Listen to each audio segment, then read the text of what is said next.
Seriously, you should chill out a bit. जब Australian prime minister को पूछा गया कि इस हवाले से आप क्या कहेंगे, तो ही वाज साइलेंट। रिपोर्टर को ये कह दिया चिल आउट। जब प्रधानमंत्री ये कहते चिल आउट, यानी आपके 5 सबसे बड़े सहयोगियों ने कह दिया अरे आप शांत रहिए, हम भारत से झगड़ा नहीं ले सकते। अभी 1 हफ्ता पहले तो हम मोदी जी के साथ खड़े थे, फोटो खिंचा रहे थे। भारत जो है वो वेस्ट की डार्लिंग इसलिए नहीं है। वो वक्त बदल गया जब भारत को दुनिया की जरूरत थी, आज दुनिया को भारत की जरूरत है। इस वक्त कनाडा और हिंदुस्तान के दरमियान एक बड़ी जिसे कहते हैं डिप्लोमेटिक वॉर चल रही है।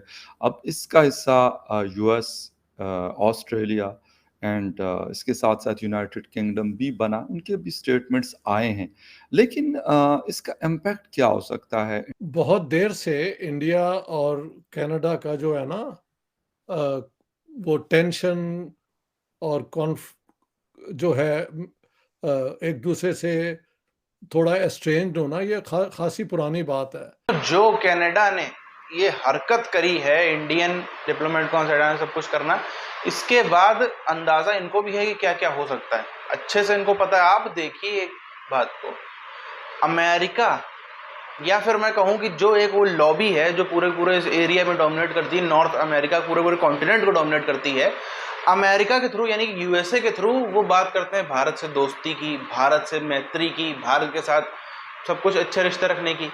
कनाडा के थ्रू वही लॉबी जो है भारत को नीचा दिखाने का काम करवाती है। वही सेम लोग हैं जो अमेरिका में बैठ के दोस्ती करवाते हैं, वही यहाँ से हैं जो करते हैं। बीच में थोड़ा सा ओवरलैप हो जाती चीज़ें। हमने कुछ महीने पहले देखा था, अमेरिका के एक बहुत ही वरिष्ठ नेता ने कहा था कि भारत जो है वो गलत कर रहा है, भारत पीओके के अंदर कश्मीर के अंदर गलत कर रहा है, मुसलमानों को ये वो कर रहा है, माइनॉरिटी को आज़ादी नहीं है। तब उन्होंने देखा कि भारत का रिएक्शन कैसा है, तो वो लोग समझ गए कि आप कभी भी अमेरिका के मुंह से नहीं करना, जो करना है कनाडा के थ्रू करना है। और वही कनाडा के थ्रू, इसके पीछे असली खेल सबका सब अमेरिका का है, कनाडा की हैसियत नहीं है इस समय।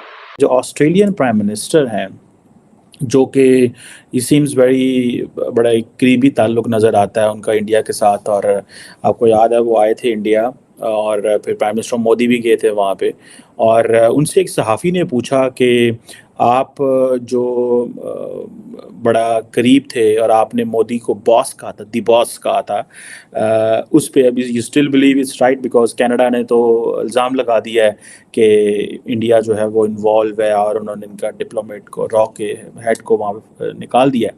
ट्रूडो का बयान आ जाता है कि नहीं, हमारी मंशा ऐसी नहीं थी कि हम इंडिया को टारगेट करें।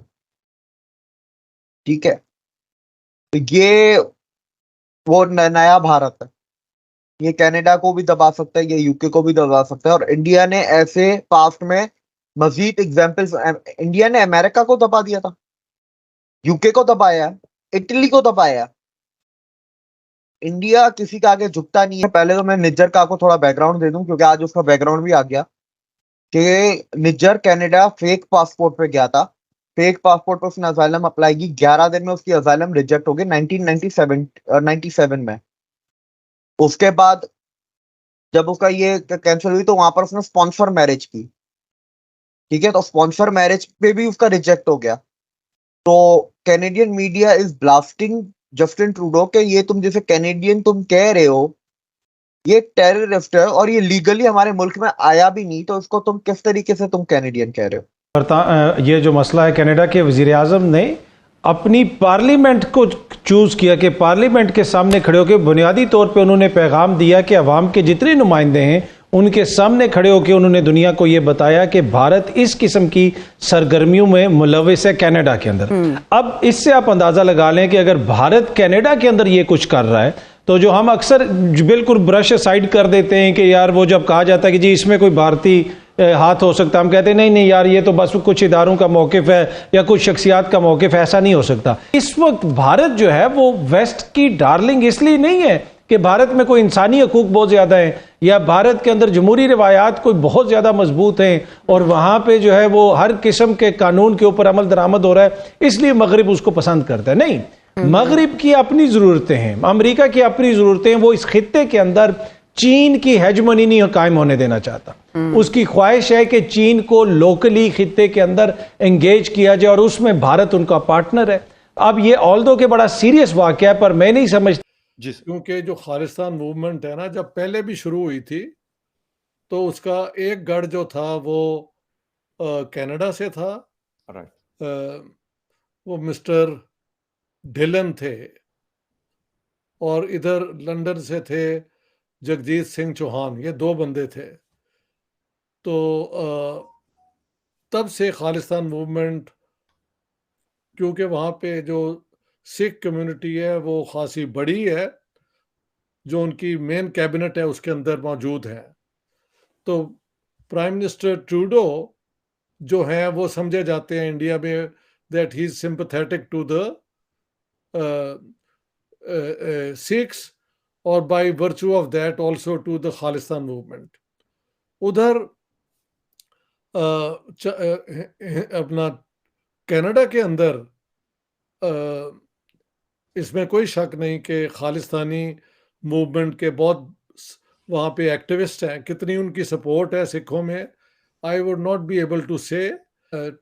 कनेडियन प्राइम मिनिस्टर ने, ट्रूडो ने, कि उनके पास ये जो थे हरप्रीत सिंह जिनका जी। कत्ल हुआ है, जी, जी। हाँ जी, हरदीप सिंह। वैंकूवर में, हाँ जी, उनके कातिल का इंडियन किसी एजेंट के खिलाफ उनके पास क्रेडिबल पोटेंशियल एविडेंस है।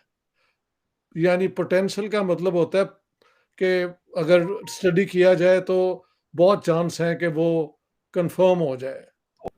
तो अब ये इस किस्म की पोजीशंस हैं। कुछ लोगों का ख्याल है कि क्योंकि इंडिया ये यूक्रेन की जंग में बड़ी अपनी इंडिपेंडेंट पॉलिसी रख रहा है, तो वेस्टर्न पावर्स इस मौके पे इंडिया पे प्रेशर डालना चाहती हैं। और ये जो बयान अमेरिका से आए हैं, ऑस्ट्रेलिया और यूके से, कि वी आर वेरी कंसर्न्ड, आपको याद होना चाहिए कि ये इनमें से कनाडा, यूके और यूएसए जो हैं, ये नेटो के मेंबर्स हैं, नॉर्थ अटलांटिक जी। ट्रीटी ऑर्गेनाइजेशन के। जी। तीनों के बयान आए हैं, वो कोई कनाडा की सपोर्ट में तो नहीं है। जी। वो तो यही कंसर्न दिखाया गया है ना कि अगर ये वाकई है तो इसकी पूरी प्रॉपर इन्वेस्टिगेशन होनी चाहिए। जी। मैं इसको कोई ज्यादा इंपॉर्टेंस नहीं देता। ओके।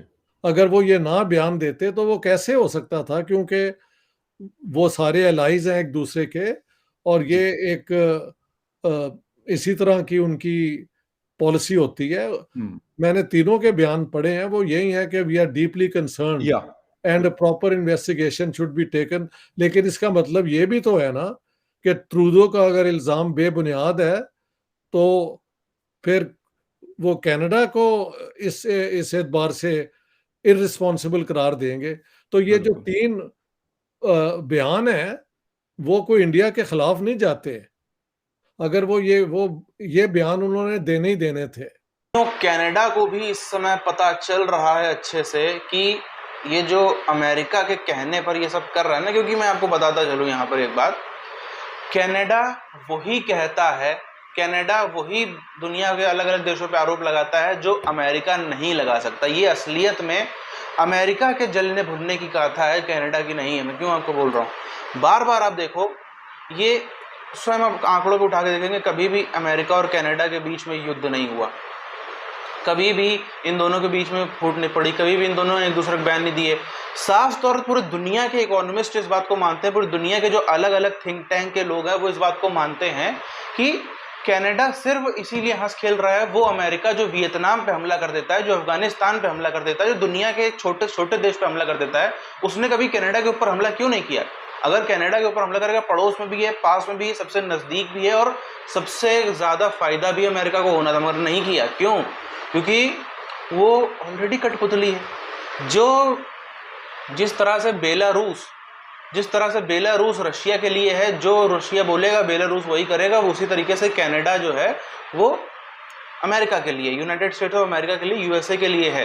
तो जो चीज़ें इन्होंने रखा ही इसको इसलिए है कि जो चीज़ें ये नहीं कर सकते वो प्रोपेगेंडा फैलाओ। आप देखो, सिर्फ ये इंडिया की बात नहीं है, अलग अलग देशों में भी जहां जहां पे गवर्नमेंट इन एग्जाइल की बातें होती हैं, 100 में से 80 यानी कि मोटा मोटी 80% आपको जो गवर्नमेंट इन एग्जाइल दुनिया भर में कहीं भी देखने को मिलेंगी, उनके जो सरबराह होंगे वो आपको कनाडा में बैठे हुए मिलेंगे। क्यों है कनाडा को इतना प्यार? हर देश में फूट पड़ेगी, यहाँ फूट पड़ेगी तो हमारे यहाँ जाओ, वहाँ फूट पड़ेगी हमारे यहाँ उठ के आ जाओ। आप सिर्फ यहाँ की बात मत देखो, पीओके में भी जो पीओके लोग चाहते हैं कि पीओके उठ के भारत का हिस्सा बन जाए, जो लोग चाहते हैं बलूचिस्तान अलग हो जाए, वो सब भी वहीं बैठे हैं। और एग्जांपल आप देख लो, हांगकांग से लेकर अलग अलग जगह के आपको जितने भी मिलेंगे, चाहे तिब्बत से लेकर उधर दुनिया के जहाँ भी, सब आपको कनाडा में बैठे मिलेंगे। क्यों? क्योंकि ये अमेरिका का खेल है किया धरा। अमेरिका अपने देश में रखेगा, थू होगी, नाम खराब होगा। भारत भी सौ एक सी बात, अगर अमेरिका ने ऐसा किया होता तो अमेरिका भारत के बीच में तलवारें खिंच जानी थी, मगर वो होने नहीं दे जाता अमेरिका। तो ये जो अमेरिका करवा रहा है कनाडा के थ्रू, और जो कनाडा कर रहा है, अब खालिस्तानियों से इतना प्रेम क्यों? क्या ऐसा हो जाएगा? कनाडा को अगर आप लिटरली देखोगे ना, तो छोटा सा जीडीपी के फायदे के अलावा कुछ भी फायदा नहीं, कोई भी फैक्टर नहीं है। ये आज से नहीं है, ये जब से खालिस्तानी मूवमेंट इंजेक्ट किया गया भारत के अंदर, जब से ये पूरा ये प्रोपेगेंडा फैलाने की कोशिश की गई, तब से ही कनाडा ने ऐसा माहौल बनाया कि हमारे यहाँ पे ज़्यादा से ज़्यादा, उस समय प्लानिंग थी इनकी कि 30-40 साल का प्लान लेकर के चलो, हमारे यहाँ ज़्यादा सिख आने चाहिए। जब हमारे यहाँ पे आएंगे, हम उनको ब्रेन वॉश करेंगे, हम उनको सब कुछ करेंगे, तभी तो हमारा कोई खेल बैठेगा। और मैं अनफॉर्चुनेटली ये भी कहना पड़ रहा है कि कहीं ना कहीं ये बात सच भी हो गई, कहीं ना कहीं ये बात सच भी हो गई कि लोग वहाँ पर जा करके अपने ही देश के खिलाफ हो गए। तो ये सच भी हुआ कहीं ना कहीं, मगर इसके पीछे भारी प्रोपेगेंडा था। ये ऐसा नहीं था कि यहाँ पे इंडिया में था तो देशभक्त थे, वहाँ जाके जय जय खालिस्तान हो गया ना जी, पूरा का पूरा इसके पीछे प्लानिंग सब कुछ है। मगर अब भारत भी जिस तरीके से प्रतिक्रिया दे रहा है, भारत भी जिस तरीके से सब कुछ कर रहा है, भारत को ये कहीं ना कहीं था, पिछले 3-4 सालों से ये भारत को लग गया था कि ऐसा दिन आएगा, तो उसी हिसाब से तैयारियां भारत की चल रही थी। अब देखना वाली बात है कि आगे ये चीजें किस मोड़ जाती हैं।